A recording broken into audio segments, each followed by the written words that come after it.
Yeah, I doubt myself, and I'm too proud to ask for help. When you see me beside myself, I don't have to explain it, baby. Terima kasih atas kesempatannya. Di sini materi kami yang pertama tentang pengertian Pembinaan Ketahanan Nasional Indonesia. Pembinaan Ketahanan Nasional Indonesia adalah proses transformasi sumber daya alam secara efisien dan ekonomis untuk menghasilkan spektrum kemampuan dan kekuatan yang berupa daya kekebalan, daya berkembang, dan daya tangkal atau daya kena dalam suatu sistem nasional. Ke materi selanjutnya, di sini saya akan membahas tentang asas-asas pembinaan ketahanan nasional Indonesia. Ada beberapa asas-asas. Asas yang pertama adalah asas geopolitik dan geostrategi. Asas geopolitik dan geostrategi yang dilandasi dengan wawasan Nusantara kondisi geopolitik Indonesia dan keterkaitannya dengan wawasan Nusantara pembangunan geopolitik Indonesia sudah dimulai oleh para pendiri bangsa melalui Ikrar Sumpah Pemuda. Satu nusa yang berarti keutuhan ruang Nusantara, satu bangsa yang merupakan landasan kebangsaan Indonesia, satu bahasa yang merupakan faktor pemersatu seluruh bangsa, ruang Nusantara beserta isinya. Yang kedua adalah asas holistik. Asas holistik nasional adalah suatu pengertian holistik, yaitu suatu tatanan yang utuh, menyeluruh dan terpadu, di mana terdapat saling hubungan antara gatra di dalam keseluruhan kehidupan nasional atau astagatra. Asas yang ketiga adalah asas menyeluruh terpadu.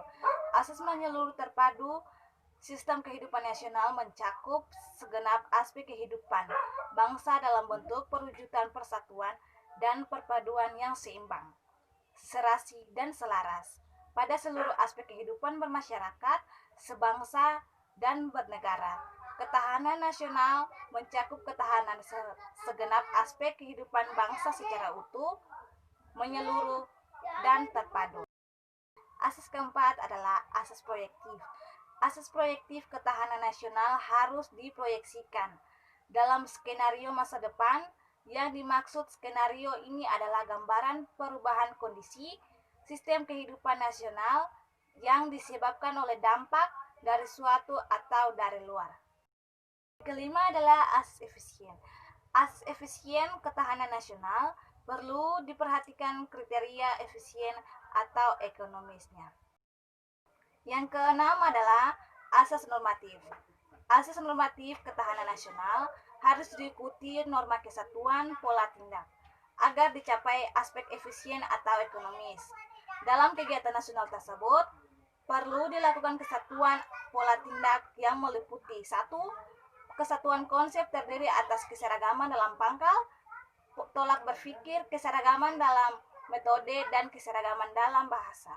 Yang kedua adalah kesatuan upaya yang terdiri atas keterpaduan rencana dan program serta keterpaduan dalam kegiatan. Langkah-langkah pembinaan ketahanan nasional Indonesia. Yang pertama, pembinaan ketahanan nasional gatra ideologi, yaitu pengamalan Pancasila secara objektif dan subjektif. Yang kedua, pembinaan ketahanan nasional gatra Indonesia, yaitu mengembangkan kehidupan kenegaraan dan politik dalam negeri berdasarkan Pancasila dan Undang-Undang Dasar 1945. Yang ketiga, pembinaan ketahanan nasional gatra ekonomi, yaitu mengembangkan sistem ekonomi di Indonesia. Yang keempat, pembinaan ketahanan nasional gatra sosial budaya, yaitu mengembangkan sistem pendidikan nasional. Yang kelima, pembinaan ketahanan nasional gatra pertahanan dan keamanan, yaitu mengembangkan nilai sikap dan perilaku. Ya, terima kasih teman-teman telah menyaksikan